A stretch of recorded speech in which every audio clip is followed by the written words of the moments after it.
जो घटना हुई है अभी रिसेंटली बांग्लादेश के अंदर, ये घटना प्री प्लान थी या प्री प्लान नहीं थी, या इंडिया का इसके अंदर क्या रोल रहा, या इंडिया कैसे एक आपके बगल के कंट्री में, आपके पड़ोस के देश में, जहां की पॉलिटिकल सिचुएशन एक एक इंडिया के अकॉर्डिंग चल रही हो, वहां पे इतना बड़ा एक रिबेल हो जाए, वहां पे इतने बड़े लोग जो है वो सड़कों पर आके अपने पीएम को हटाने के लिए मार्च निकाल दें, हिंसक हो जाएं, सारे काम कर दें।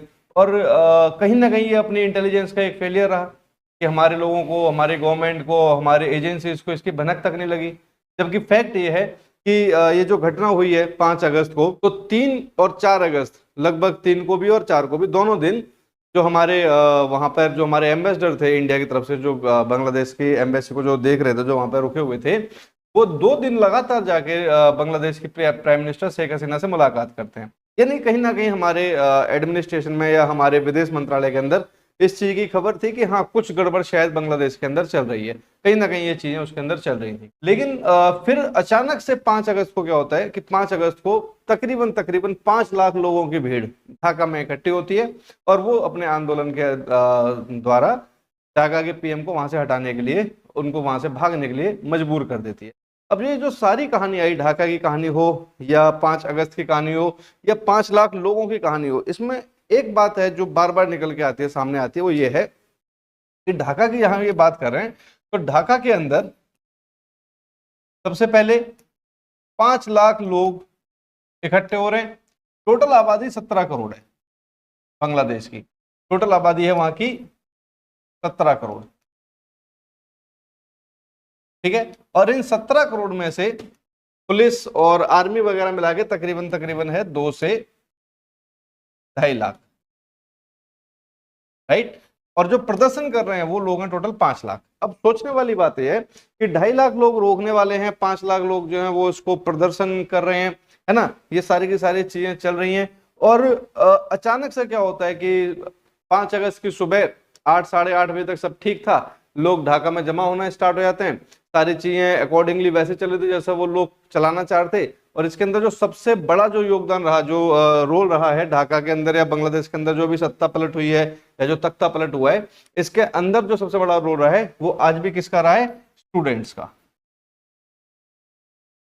आपको याद होगा कि मैंने जब पिछली बार आपको पढ़ाया था, जब मैं ये टॉपिक आपको करा रहा था कि बांग्लादेश बना कैसे, है ना, जब इसके बारे में बात कर रहा तब भी मैंने आपको 21 फरवरी की बात बोली थी। मैं कहा 21 फरवरी 1971 स्टूडेंट्स को मारा गया था बांग्लादेश ढाका यूनिवर्सिटी में, और वहां से ही ये जो क्रांति थी, ये जो आंदोलन था, ये जो लैंग्वेज के बिहाफ पे स्टार्ट हुआ था और चलते चलते एक बड़ा आंदोलन बन गया था, ये भी कहीं ना कहीं इसके अंदर स्टूडेंट इन्वॉल्व थे। और आज जो आंदोलन हुआ है उसके अंदर भी एक चीज इन्वॉल्व है, वो है वहां के स्टूडेंट। क्लियर है? और ये स्टूडेंट ढाका के अंदर प्रोटेस्ट कर रहे हैं, और ये शेख हसीना के खिलाफ अपनी नारेबाजी कर रहे थे, सारे लोग इकट्ठे हुए। और तकरीबन दोपहर को 2 बजते बजते बांग्लादेश की आर्मी के चीफ शेख हसीना से मिलने जा रहे हैं, और उनको आधे से पौने घंटे का टाइम दे रहे हैं कि आपके पास आधे से पौना घंटा है, आपको यहां से निकलना पड़ेगा, अदरवाइज हम लोग भीड़ को इससे ऊपर कंट्रोल नहीं कर सकते। जबकि सच्चाई यह है कि इस समय तक 2 बजे तक शेख हसीना के घर के आसपास तकरीबन 3 किलोमीटर तक पब्लिक नहीं थी, है ना। अब 3 किलोमीटर पहुंचने का जो टाइम रहा होगा या जो भी कुछ रहा होगा, उन्होंने उस अकॉर्डिंगली एक अंदाजा लगा के इनको आधे पौने घंटे का 30-45 मिनट का टाइम दिया कि आपके पास 30 से 45 मिनट का टाइम है, आप यहां से निकलो। अब ये जो 30 से 45 मिनट का जो टाइम हुआ, इसी के अंदर देखो सारे काम हो जाते हैं। 30 से 45 मिनट के अंदर एक तरफ तो वो जो रिबेलियंस थे, जो वहां पे जो विरोध कर रहे थे, जो रिबेल कर रहे थे शेख हसीना के खिलाफ, वो सब लोग किसकी तरफ आगे बढ़ रहे हैं? शेख हसीना के घर की तरफ आगे बढ़ रहे हैं।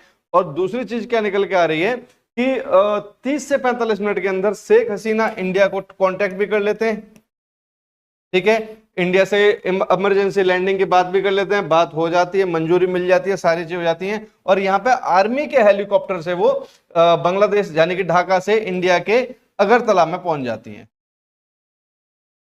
कहां पहुंच जाती हैं? Agartala. Agartala is the capital of Tripura. हमारा उनका पास पड़ता है, जल्दी पहुंचना था, और उनको परमिशन मिल जाती है, उनके लिए फटाफट एयर स्पेस खोल दिया गया।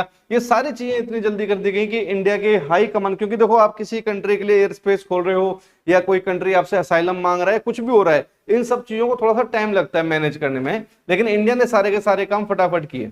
ये इसलिए नहीं किए जाते कि इंडिया का हमारा जो रिलेशन था वो ढाका के साथ या बांग्लादेश के साथ बहुत अच्छा है, ये तो है, ये तो एक इसमें कोई डाउट नहीं है। इंडिया जो है वो शरणार्थियों की मदद करता है, ये भी बात फैक्ट है, ये सब चीजें ठीक है। लेकिन 30 से 40 मिनट 45 मिनट के अंदर पीएम से लेके अपने एनएसए से लेके सब कोई इस मामले को लेके इतना गंभीर था कि 30 से 45 मिनट के अंदर इन लोगों ने वो सारे प्रोटोकॉल फॉलो किए, सारे के सारे काम कंप्लीट किए और शेख हसीना को इंडिया के त्रिपुरा की राजधानी अगरतला में लैंड करा दिया। और वहां पे ऑलरेडी एक एयरफोर्स का प्लेन खड़ा हुआ है जो उनको यहां से लेके कहां पहुंचा देता है, सीधा दिल्ली के पास एनसीआर में, ठीक है, यानी कि हिडन एयरपोर्ट पे वहां पे उनको पहुंचा देता है। किसको पहुंचा देता है? शेख हसीना को।